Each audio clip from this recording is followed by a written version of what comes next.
Hi, this is Kevin L. Kelly, the Father's Coach. I just want to share with a couple of people here that's part of the FCC, which is the Father's Coach community. And I haven't been on for the last couple of weeks doing lives, but I wanted to share, and really wanted to connect with some of the people that are here on Instagram. But I want to share some things. This is the fourth quarter, right? We've been in the fourth quarter for about a month now.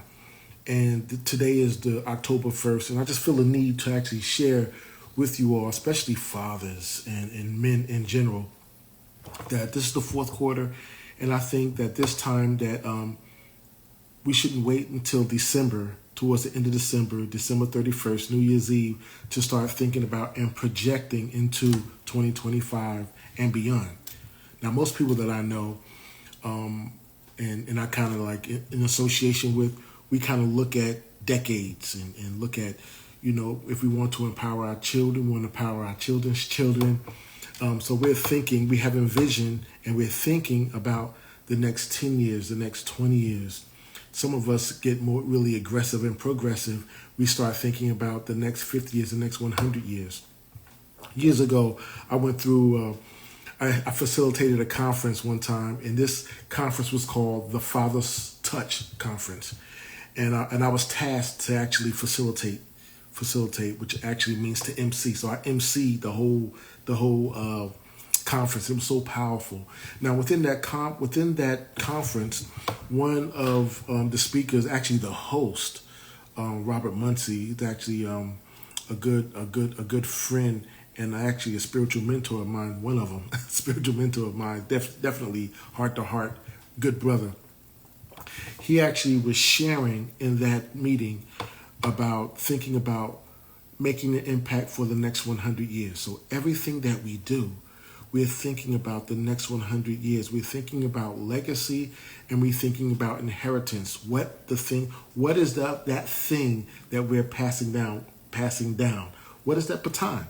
Whatever it is. I know a lot of times what's been passed down was what recipes been passed down, through the generations. Sweet potato pies, how to make turkey, and how do you make ham, those who eat pork, whatever, ham, and whatever, all those different food items.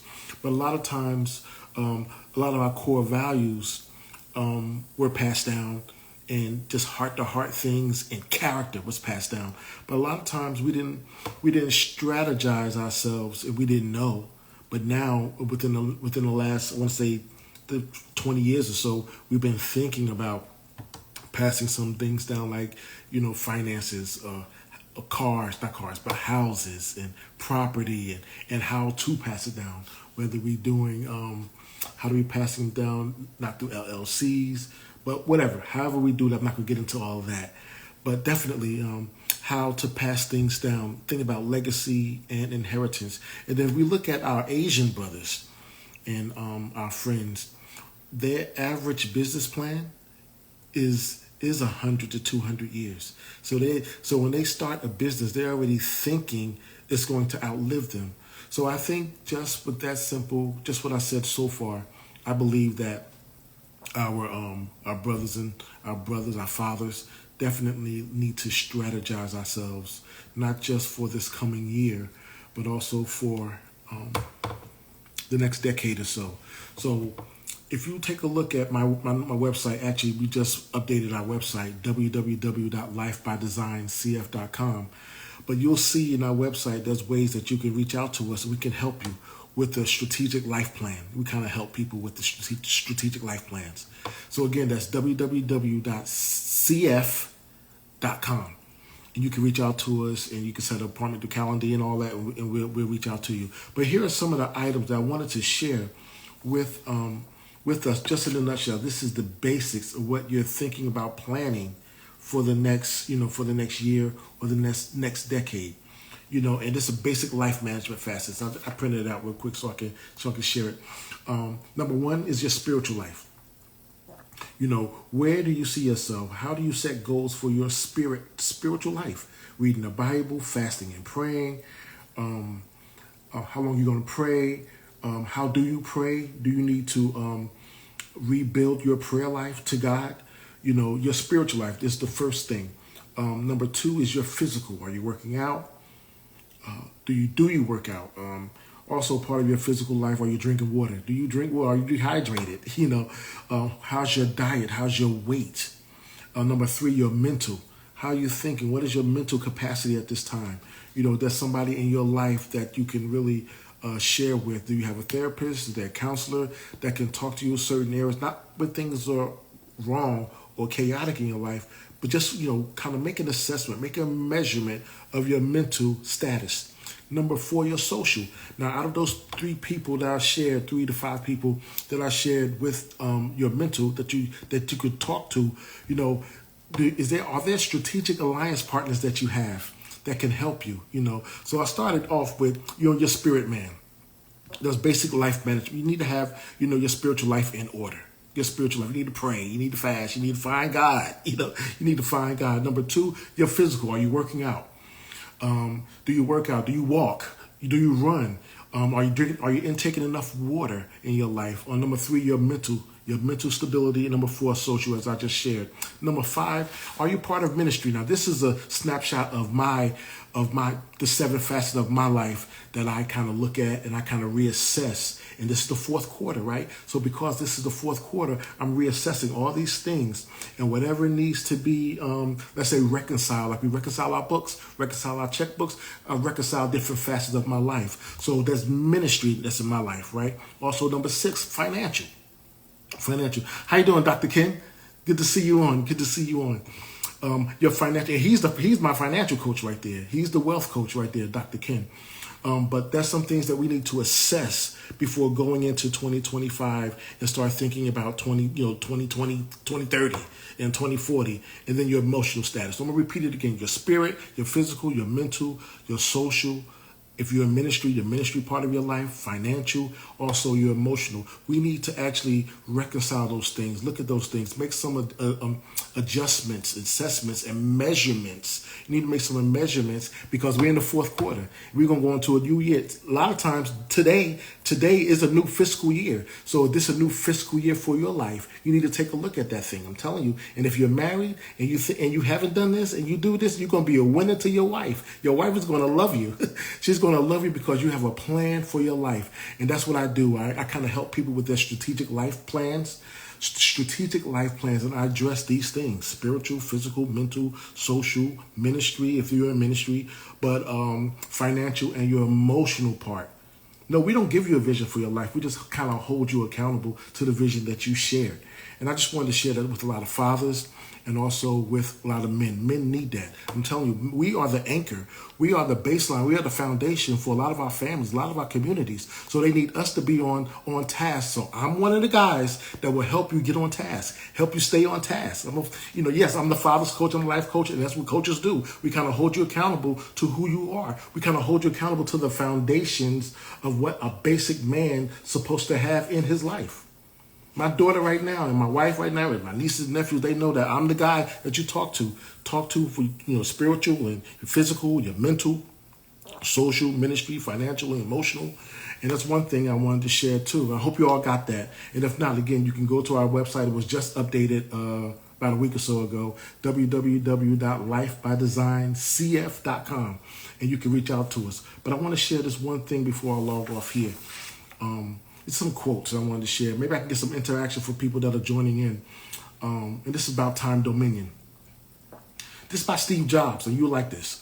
Your time is limited, so don't waste it living someone else's life.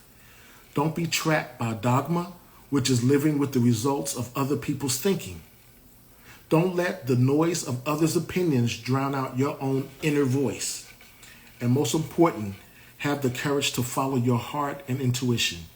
They somehow already know what you truly want to become. Everything else is secondary. That's by Steve Jobs. And the reason why I put that under Time Dominion, I wrote a book. This is my first one. My first book that I wrote was Time Dominion. My first ebook. It was on time dominion, how to manage your life. So what I'm sharing even today about this fiscal year, we all got a fiscal year. And this guy, Steve Jobs, was talking about actually time. I should put this in my book on Time Dominion, this quote from him, because it makes perfect sense. Don't be trapped by somebody else's thoughts about you. Here's another one about mastering manhood. How you doing, Miss Chris? Good to see you on. Good to see you on. Just talking a little bit today about the fiscal year. I know today begins the fiscal year for a lot of companies, a lot of organizations, even the country, a lot of fiscal year, but all of us have a fiscal year. And these are some things that we need to think about making some assessments, some measurements, even some adjustments in your fiscal year for the next year. And I try to challenge a lot of people to not just think about, don't just plan, don't just strategize yourself for the next year. Don't just think about 2025, but also think about think about the rest of this decade. How are you going to position yourself for the next decade? How you going, when I'm talking to my daughter, I'm positioning her so she can think about the next decade.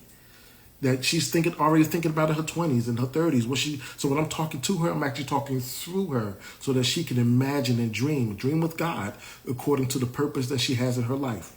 Mastering manhood. Try not to become a man of success, but rather become a man of value. So we're talking about becoming a man of value. Mentorship. Now, under the title of mentorship, these are some quotes that I wanted to share with you all. Mentorship. Every one person was designed to lead and to have dominion, but you must be developed into that potential. I'm talking about, this is some good stuff right here, because everyone has a dream, everybody has a goal, but you got to be developed into that goal. Everything that you saw, even in the prophetic, you see all this kind of stuff, but you got to find somebody here in the earth that actually successfully living that out so that you can model their ways. Every mentor, sometimes they mentor you from afar. And there's some mentors that we have here. I think everyone needs a mentor. Every man needs a mentor. Every father needs a mentor. Every pastor needs a mentor. Every teacher needs a mentor. Every coach needs a coach.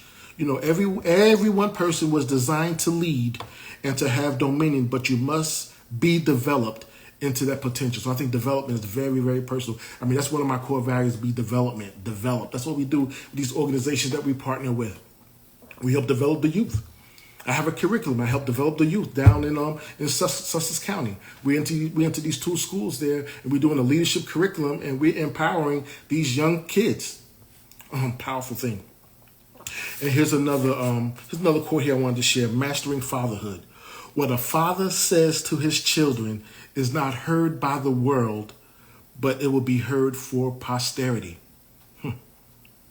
So a lot of things that I'm sharing, that we're sharing, that parents share with our children, we share with them. We may not hear it, we may not get the satisfaction at that moment, but we'll see them walk it out. We'll see how they position themselves in the future. If anybody want to share things, Miss Chris, if you have anything you want to share, you want to type in there, Dr. Kenny, anything that you want to share, you want to type in there, let me know.